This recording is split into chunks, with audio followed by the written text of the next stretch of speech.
안녕하세요. 저는 고대구로병원 혈액내과에서 주로 림프종과 다발골수종을 담당하고 있는 김대식이라고 합니다.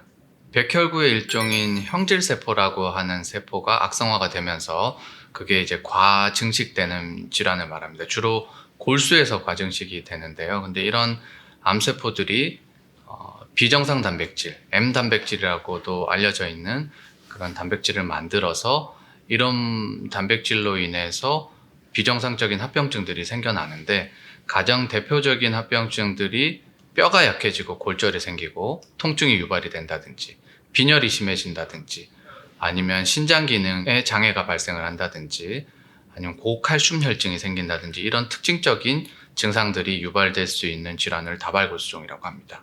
사실 증상이 나타나기 전에 우연히 다른 검사를 통해서 발견이 돼서 오는 경우가 가장 일반적이고요. 증상이 생긴 단계라면 사실 꽤 병이 진행이 된 경우들이 많은데, 가장 대표적인 케이스가 골절이 있는 경우. 이게 조금 안타까운 경우이기도 한데요.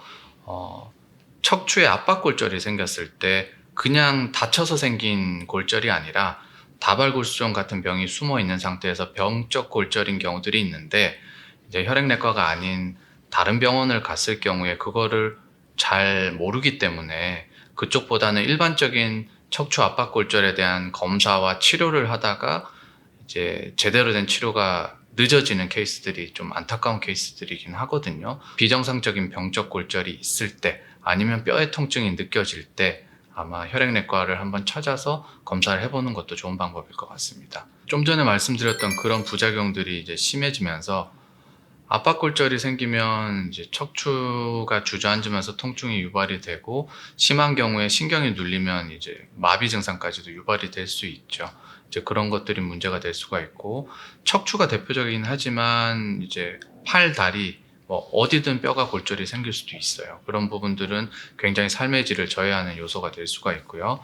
신장 기능 장애도 굉장히 걱정하는 부분인데, 이게 모른 채 놔두게 된다면 만성 신부전으로 진행할 수가 있고, 그렇게 되면 아시다시피 이제 혈액투석이라든지 복막투석이라든지 이런 신대치료법을 해야 되니까 회복 불가능한 비가역적인 변화가 오게 되는 문제가 생길 수도 있습니다. 다른 암과 마찬가지로 다발골수종도 한 가지 원인으로 인해서 이 병이 유발이 된다라고 입증되거나 밝혀진 바는 없고요.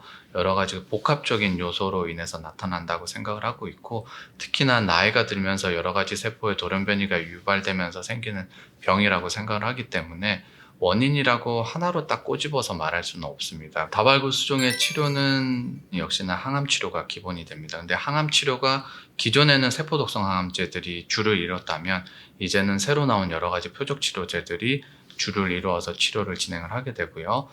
프로테아좀 억제제라든지 면역 조절 관련 약제라든지 스테로이드나 항체 치료제, 이런 여러 가지 계열의 약제들이 나와 있고, 그런 것들을 세 가지 약제를 조합해서 하거나 네 가지 약제를 조합해서 하거나 이런 복합 치료를 진행을 하게 됩니다. 아직까지는 다발골수종의 치료는 지속적인 치료를 통해서 병을 억제하는 개념이다 보니까 현 시점에서는 완치는 사실 어려운 병이라고 생각을 해야 될 것 같고요. 특정 기간의 항암 치료를 통해서 병이 진행을 막고 재발을 억제할 수 있는 기간이 점점 늘어나고 있는 것은 맞지만, 어느 정도 시기가 지나면 다발골수종 같은 경우에는 암세포들이 자꾸 돌연변이를 거쳐서 이제 기존 치료제에 대한 내성을 획득을 하고, 그렇게 되면 약의 효과가 떨어지게 됩니다. 그렇게 되면 결국 새로운 계열의 다른 치료로 바꿔서 치료를 하게 되고, 그런 과정이 반복이 되는 거죠. 그래서 현 시점에서는 이제 그런 한계가 있기는 하지만, 새로운 약제들이 개발이 되고, 특히나 세포 치료제라든지 이런 것들이 나옴에 따라서 나중에는 좀 더 좋은 결과가 있을 수도 있을 걸로 기대하는 질병으로 생각하시면 될 것 같습니다.